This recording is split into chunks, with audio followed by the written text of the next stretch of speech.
opinions shared by our host and guests are their own and don't necessarily reflect the views of the Organization of American States or its donors. Thank you for tuning in. Las opiniones expresadas por nuestros presentadores e invitados son propias y no necesariamente reflejan las ideas de la Organización de los Estados Americanos ni de sus donantes. Gracias por acompañarnos. Bienvenidos al podcast de la Zona de Zone, donde compartimos historias de conexión, comunidad y cooperación desde la zona de adyacencia entre Belice y Guatemala. Yo soy Gwendolyn y soy de Belice. Mi primer idioma es inglés, así que disculpen si algunos errores. Estoy aquí, estoy encantada de estar aquí con mi compañera. Hola a todos, yo soy Yorleni, yo soy del área de Guatemala, de Melchor. Mi primer idioma es el español y pues si hay alguna palabra en inglés vamos a tratar de pronunciarla bien.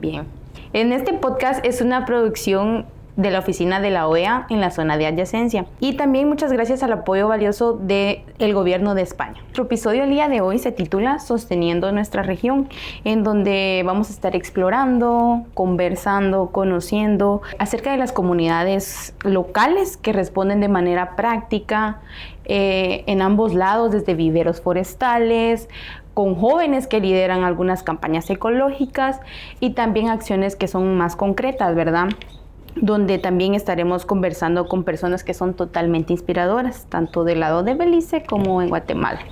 Cuando hablamos de conservar la naturaleza, no siempre se trata de grandes proyectos internacionales. En vez, son las comunidades mismas quienes con creatividad y compromiso ponen en marcha esas iniciativas que protegen sus bosques, sus ríos y sus mares. Estas acciones locales son las que hacen una gran diferencia en esta batalla para sostener nuestra región. Si hablamos de acciones ecológicas, hay un sinfín de cosas por decir, ¿no? También en las comunidades hay muchas cosas que son parte del estilo de vida. En Petén, las comunidades forestales ejecutan acciones ecológicas, las cuales son muy evidentes porque primeramente las realizamos por amor y respeto al bosque. También en segundo son parte de unos compromisos que adquirimos, en este caso con los contratos de concesión que tienen con el Estado de Guatemala. Las comunidades locales cuidamos el bosque y promovemos la restauración del paisaje forestal. Es decir, que aquellas áreas que han sido dañadas por algún incendio, por alguna tala ilegal, se busca la manera de poder reforestar esa zona para poder contribuir con el cuidado del medio ambiente. Muchas comunidades organizan jornadas de limpieza de ríos, campañas de recolección de basura y actividades de sensibilización ambiental. El Community Baboon Sanctuary también es un esfuerzo colectivo de 7 aldeas para proteger al mono aullador negro y promover prácticas de conservación. Lo interesante es que estas actividades suelen nacer de asociaciones locales, escuelas, reservas comunitarias o algunos grupos informales de vecinos que deciden actuar con ese interés por el bien del común. Te comento que en el área de Melchor eso también es muy evidente. La limpieza del río Mopán, ya sea por parte de la MUNI o alguna escuela que realiza sus jornadas o trenes de limpieza, ha sido evidente. También lo del mono aullador, nosotros aquí lo conocemos como zarahuate, es una palabra un poquito, pues, local, te podría decir yo. He escuchado la palabra, sí, entonces sí sé. Me parece algo muy interesante que buscan la protección porque sí sabías que cuando hay un incendio forestal en el área de la biosfera maya, que es la reserva que tenemos acá, pues lastimosamente los animalitos no cuentan con la conciencia para buscar un refugio, ¿no? Y pues se ve la pérdida de este tipo de mono y es algo muy lamentable. En muchas aldeas guatemaltecas también se integran estas acciones. Lo podemos ver por medio de celebraciones locales. Durante el Día del Árbol es algo muy evidente, que es el 24 de abril, donde hay concursos de dibujos, siembra de plantas nativas, caminatas ecológicas con niños, niñas y también con adolescentes, ¿verdad? Esto es algo muy evidente. ¿Has participado tú alguna vez en alguna caminata ecológica? No caminata, pero una de esas recolecciones de basura y nos metemos en lo que se llaman, no sé cómo les dicen, canoas o barcos y Sí. pasamos por el río Mopán y colectando la basura que se encuentra en los barrancos de ese río. Fíjate que yo en una caminata como tal estuve, pero fue en el área central. Es una caminata que realizamos por la conmemoración de los 30 años que tenemos de la reserva. Esto para nosotros es una gran celebración, ¿verdad? Ya tener 30 años de estar cuidando, protegiendo el medio ambiente, eso es algo que nos llena de mucha felicidad y es algo muy bonito, en el cual estaría interesante que más personas participen porque es una manera de sensibilizar el cuidado al medio ambiente. Sí, es verdad. También en los colegios yo conozco que suelen tener días para que los estudiantes salgan a limpiar, hay días de limpieza, especialmente en estos tiempos que estamos en septiembre. Sí. Lo que pasa es que hay algún día donde la escuela decide que todo ese día se va a enfocar en llevar a los niños a limpiar las calles de los pueblos donde se localizan. Sí, fíjate que sí, eso mayormente se hace en esta temporada por lo de las lluvias, para poder evitar lo que viene siendo alguna inundación o algún otro percance, ¿verdad? Considero que en este tema todos tenemos que estar unidos para poder ser mucho más la fuerza que va a ayudar a proteger el medio ambiente. Claro que sí, también hay que notar que las mujeres toman un papel cada vez más protagónico en estos esfuerzos. Somos nosotras quienes desde los comités ecológicos impulsamos campañas de educación ambiental, organizamos jornadas de limpieza y motivamos a nuestras familias a participar. Este liderazgo femenino no solo fortalece la conservación, sino que también inspira a toda la comunidad a asumir su responsabilidad compartida de cuidar el entorno. Y aquí tenemos la evidencia. Sí, claro, eso es muy importante, el involucramiento de la mujer. Fíjate que aquí en el área de Melchor sucedió algo que a mí me pareció totalmente interesante. Hay una sociedad civil, que se encarga del cuidado del medio ambiente, con el cual en este año llegó a ser presidenta la primera mujer. Yo siento que eso es un suceso muy relevante y es algo digno de aplaudir y de admirar, porque no cualquiera, pues tú sabes los distintos problemas que atravesamos como mujeres, ¿no? Y yo digo, wow, me quito el sombrero, es algo muy, muy, muy, muy bonito, la verdad, Sí. que llegue a ese tipo de... Es algo de celebrar. Hoy nos acompaña en línea 2 representantes de una organización desde Belice, el Belize Maya Forest Trust. Bienvenidos, doctora Kay y Sayuri. Esta parte del podcast será en inglés, pero tendrá subtítulos para todos aquellos que lo quieran leer. For my first question, I would like you to tell us a little bit about your organization. This forest is located in the northwestern part of Belize with the Rio Bravo Management and Conservation Area as our neighbor. To the north, we also have transboundary connection with Guatemala to the west, and that would be the Reserva de la Biosfera Maya in Guatemala. And, you know, we really comprise, together with the Rio Bravo, the second largest forest block for the country of Belize. We are unique in that we have a model for protection in perpetuity by placing the reserve, the Belize Maya Forest, in trust for the people and government of Belize. And this is a model that was developed in the late 80s, early 90s by the Rio Bravo. So this model has existed, and it is a way of protecting the forest resources and the forest biodiversity forever. The Belize Maya Forest was actually formerly a logging area. It was a logging concession area owned by a US-based logging company. That's who owned it. But what we saw through time was that it was going to be sold, and it was an imminent threat from conversion, basically the forest being completely clear-cut for large-scale monocrop agriculture. We have seen a lot of this agriculture in our area. It is what surrounds us. And that is how we came to mobilize and purchased this land from this logging company that wasn't from Belize to protect it in perpetuity as a reserve, which is now the Belize Maya Forest. What sort of technology are you using to gather data in the field? There's lots of uses for technology, and I think as we continue to move into the future, there's going to be a lot more. But some of the key technology that we use, one of the things we have found is that fire is a main threat to forest ecosystems in general, not just protected areas, but actually the spaces that people live in.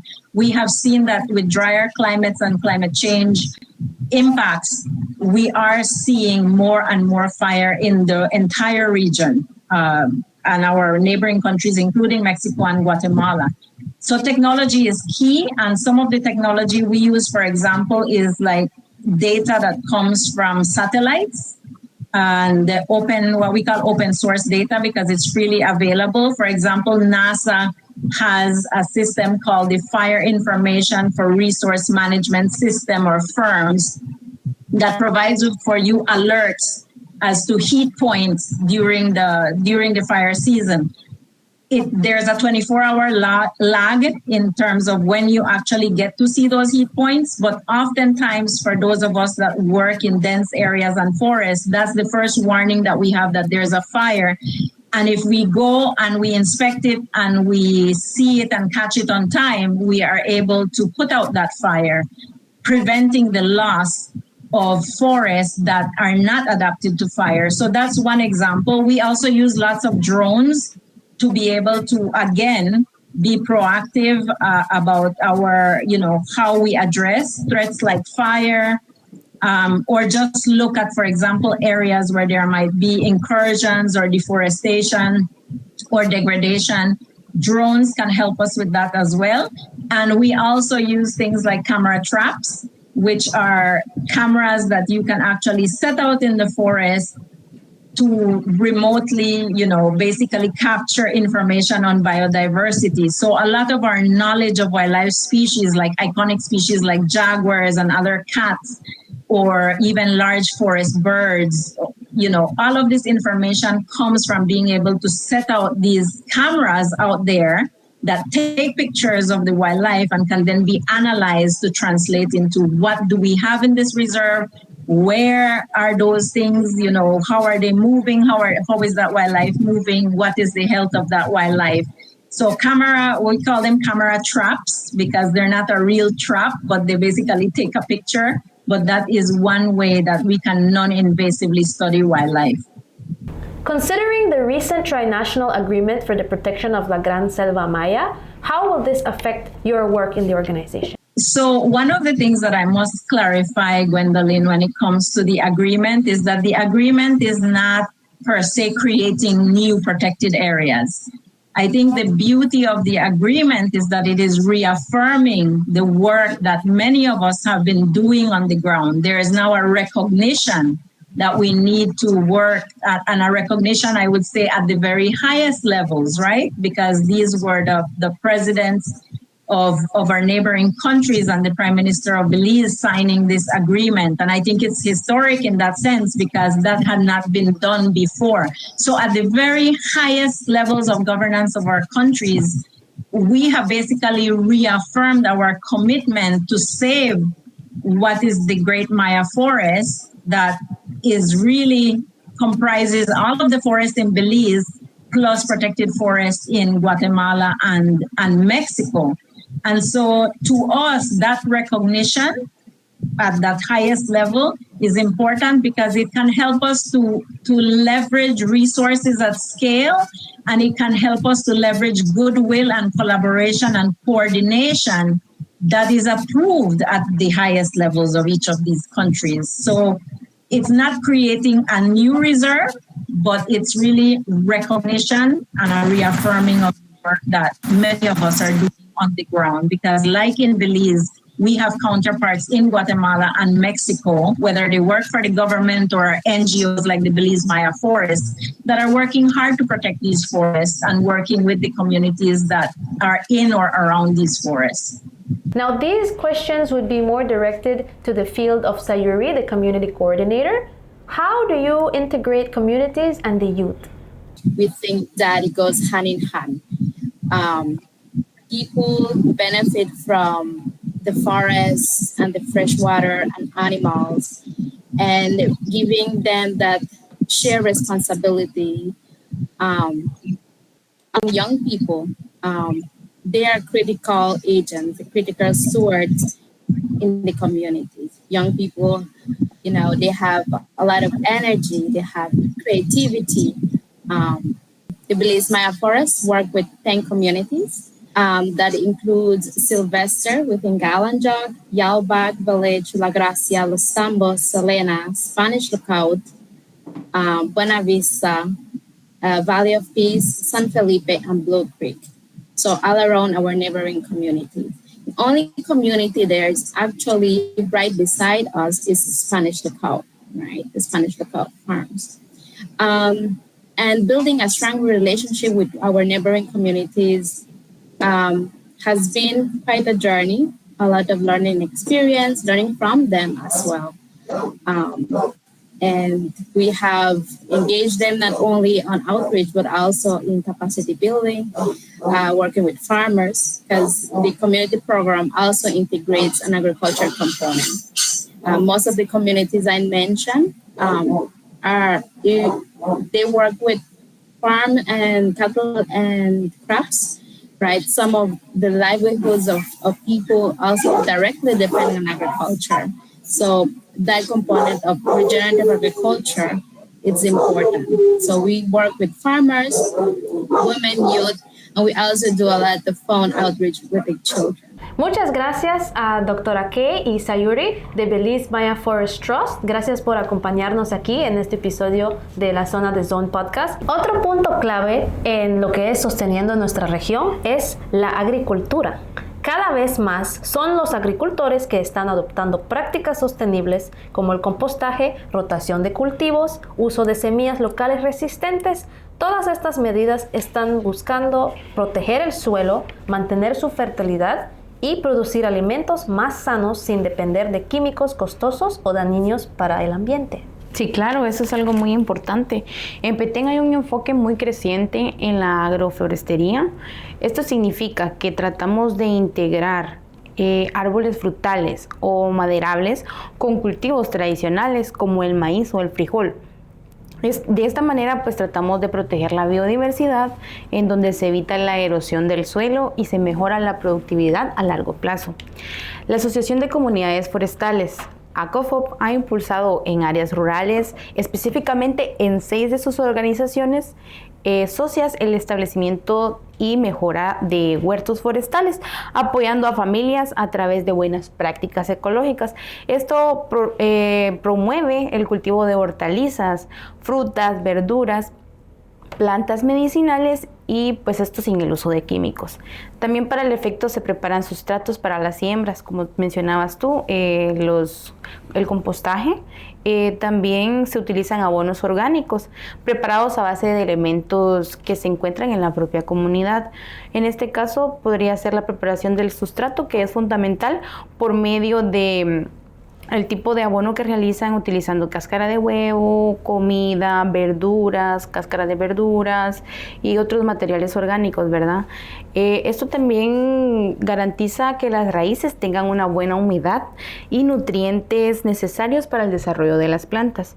En total hay 85 familias que han aceptado el reto de establecer o pues mejorar en este caso sus huertos familiares, y ACOFOP ha brindado insumos, materiales vegetativos, capacitaciones que son muy importantes y asistencia técnica constante para que todo sea un total éxito.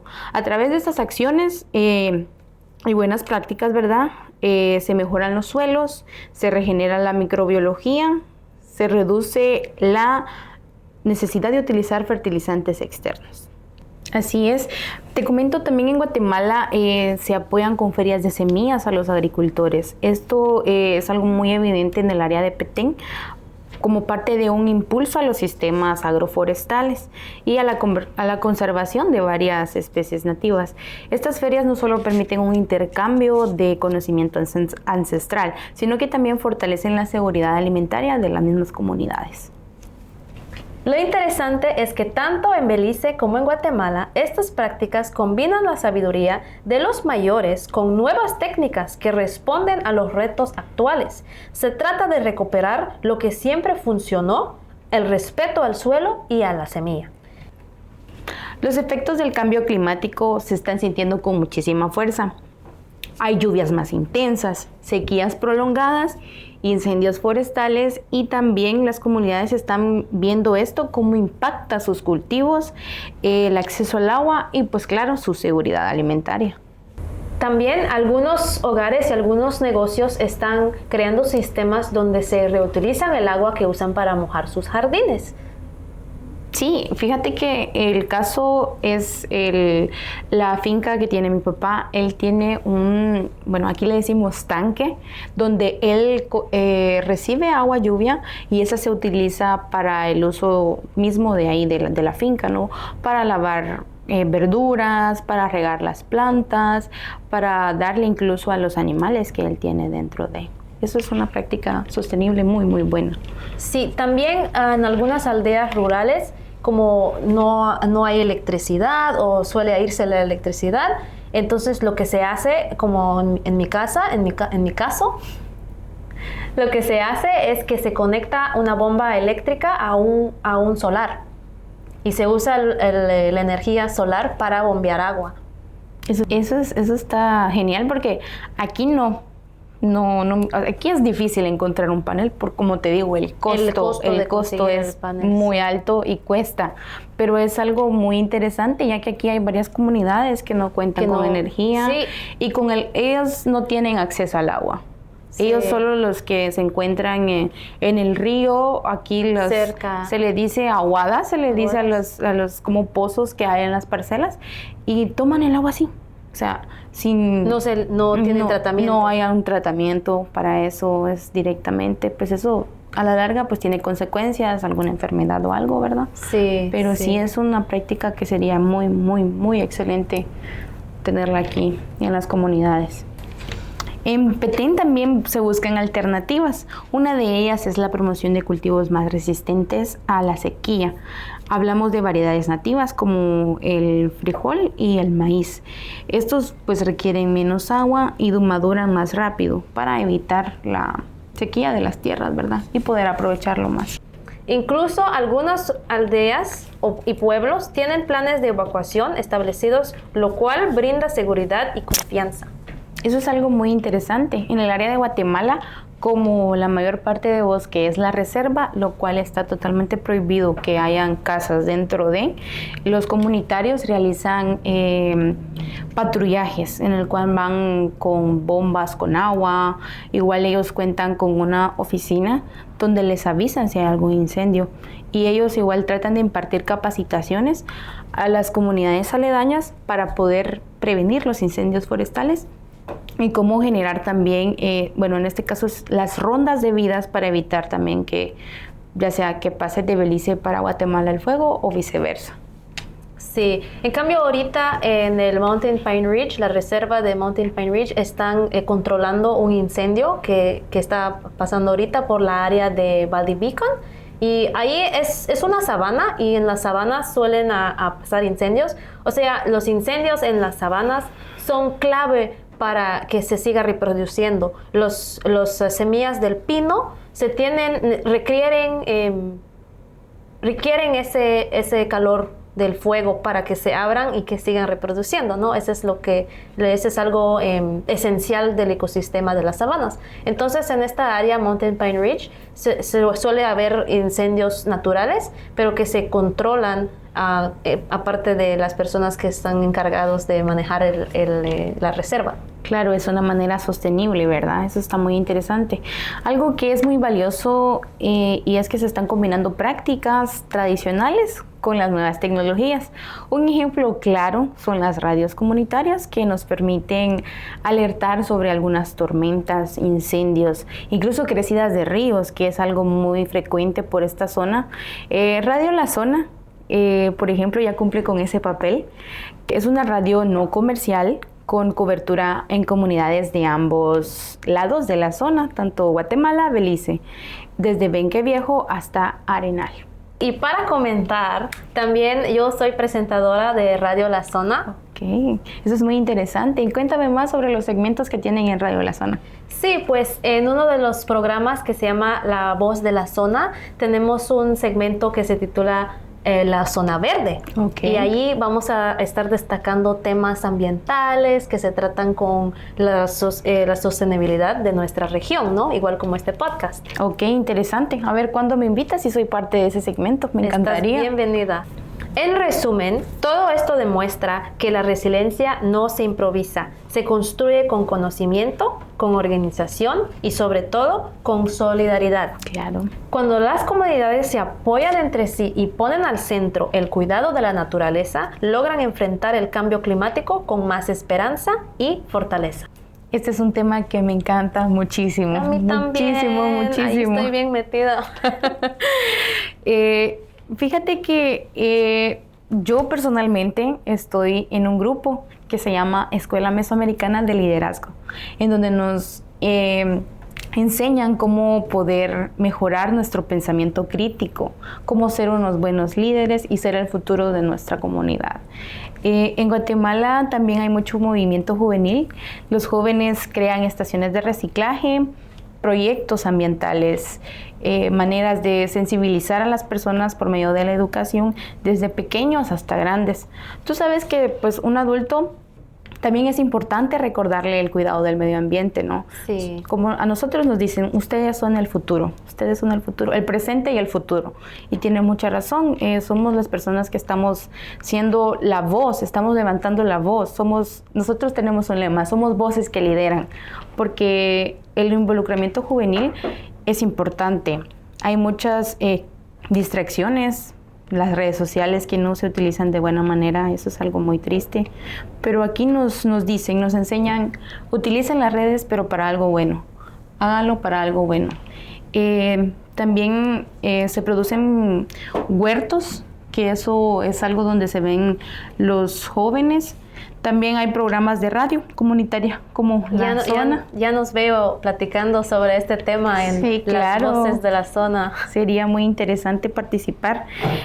También se habla sobre los derechos y asimismo las obligaciones que tienen los jóvenes para poder desarrollar el cuidado del medio ambiente. Aquí vale la pena resaltar algo. El liderazgo juvenil no solo se trata de actividades puntuales, se trata de un cambio generacional en valores y visión. Son ellos, somos nosotros quienes estamos heredando responsabilidad de cuidar la selva maya, los ríos y las áreas comunitarias. Y lo estamos haciendo con energía, con mucha creatividad y con un fuerte sentido de identidad. En estos momentos vamos a tener a nuestra segunda invitada de este podcast, que es nuestra compañera Dalila Pérez, que es facilitadora de la Escuela Mesoamericana y colaboradora de ACOFOP. Bienvenida, Dalila, es un gusto tenerte por acá con nosotros. Cuéntame, ¿qué obstáculos enfrentan los jóvenes cuando quieren participar en el activismo ambiental? Primero que nada, mencionar que hacer activismo ambiental es riesgoso, pone siempre en peligro nuestras vidas, porque no vamos a hablar en contra de las estadísticas ni vamos a decir algo que ya se sabe, ¿verdad? Hacer activismo ambiental es bastante peligroso y no se diga para las juventudes. Guatemala es uno de los 5 países más riesgosos para hacer activismo ambiental. Ya lo decía no hace mucho una de las organizaciones que trabaja en el tema ambiental, ¿verdad? Y posicionaba a Guatemala como en el 3er lugar. Entonces, si vemos desde esa perspectiva, pues ya nos estamos afrontando a muchísimas dificultades. Lo siguiente, pues es el no contar con recursos para hacer nuestra lucha, para hacer nuestro activismo. Claro que es un obstáculo para poder desarrollar campañas o hacer otro tipo de actividades o de compartir o de relacionarnos con los demás. También es un obstáculo. También una de las situaciones es que nuestros padres a veces no están de acuerdo, nuestra familia, nos afrontamos a la crítica y a las situaciones de las comunidades propias. Entonces, pues sí son bastantes las dificultades, ¿verdad? Nuestros padres, nuestros mismos líderes de nuestras organizaciones, pues obstaculizan, que porque no tenemos la capacidad, que porque no tenemos la lucha enraizada, que porque no iniciamos el proceso. Entonces, como vemos, es una gama de obstáculos a la que nos enfrentamos, y ya les digo, las empresas extractivistas, organizaciones que de XY, empresas para poder limitarnos, ¿no? El acceso, el continuar con este activismo, la intimidación. Entonces, hay un montón de situaciones que pues obviamente sabemos, pero de las que yo me he encontrado, pues han sido estas. ¿Qué papel juegan las redes sociales en el activismo juvenil y ambiental? Pues el papel es muy importante, muy importante. Yo he visto plagadas las redes sociales de mucho activismo ambiental. Vemos en la parte de Sudamérica, en la parte de Centroamérica, más o menos en Norteamérica. Norteamérica me refiero a México específicamente, porque es la manera en que nos conectamos, es la manera en que estamos con los otros territorios, es la manera en que sentimos con los otros territorios y nos damos a conocer quiénes somos, por qué existimos, cuál es nuestro territorio que defendemos. Y entonces eso nos hace importante, o sea, nos hace dar a conocernos, nos hace dar vernos. Claro, son medios de comunicación también que a veces pues no son manejados como deben, o sea, si se caen, pues todo ese tipo de cosas, ¿verdad? ¿Qué hacemos si dejan de existir?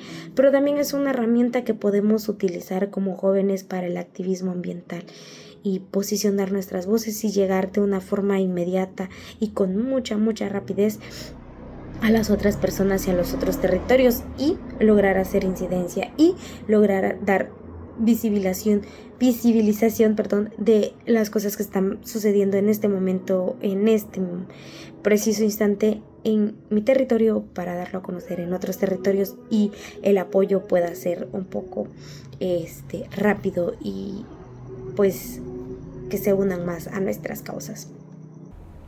¿Cómo podrían las comunidades apoyar más a los jóvenes activistas ambientales? Primero, que exista la voluntad de los líderes para el apoyo. Sin el apoyo de los líderes no se puede lograr, porque necesitamos estar cohesionados, necesitamos estar bien unidos, necesitamos tener el apoyo de la comunidad, el apoyo de nuestras familias, el apoyo de los demás jóvenes, que no nos miren como locos, que no nos miren como rebeldes, como peleoneros, por decir así, algo coloquial, pero que nos miren que defendemos la tierra, que defendemos, que hay que luchar, que hay que posicionar nuestras voces para ser tomados en cuenta. También que propicien nuestros gobiernos políticas, porque en Guatemala no existe una política para la juventud, se atrasan los procesos, no existen políticas que involucren directamente a la juventud en estos temas de activismo ambiental.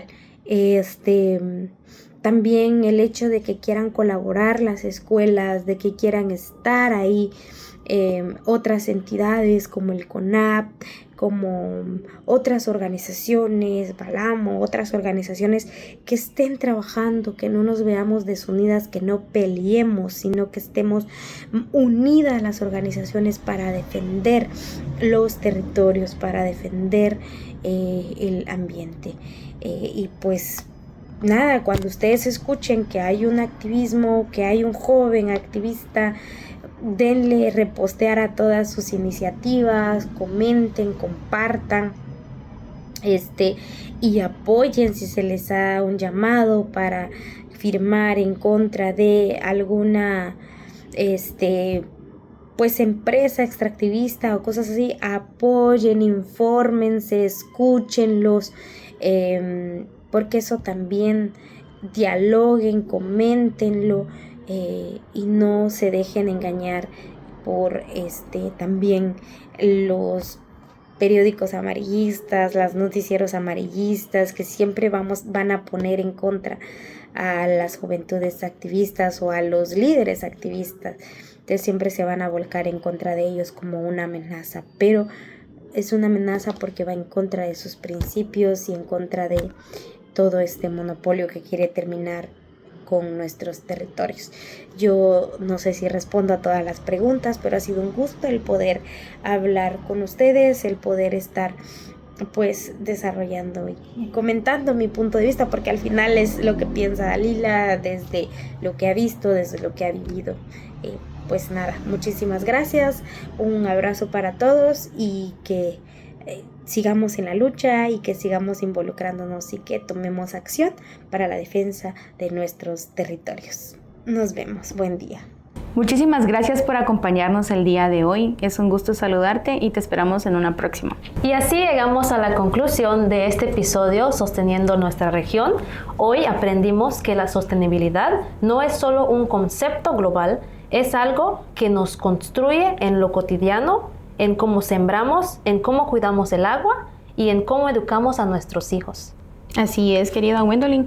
La sostenibilidad no es solo una palabra, es acción, es memoria ancestral y es colaboración entre pueblos. Lo más bonito es que nuestras comunidades en Belice y Guatemala y la zona de adyacencia están caminando en la misma dirección. Gracias por escucharnos en este episodio de la Zona de Zone Podcast. Les invitamos a compartir esas historias y a inspirarse en ellas para actuar localmente. Así es, también les invitamos a que sigan las redes sociales de nuestros invitados el día de hoy para poder ver todo lo que realizan y las prácticas sostenibles que ellos hacen.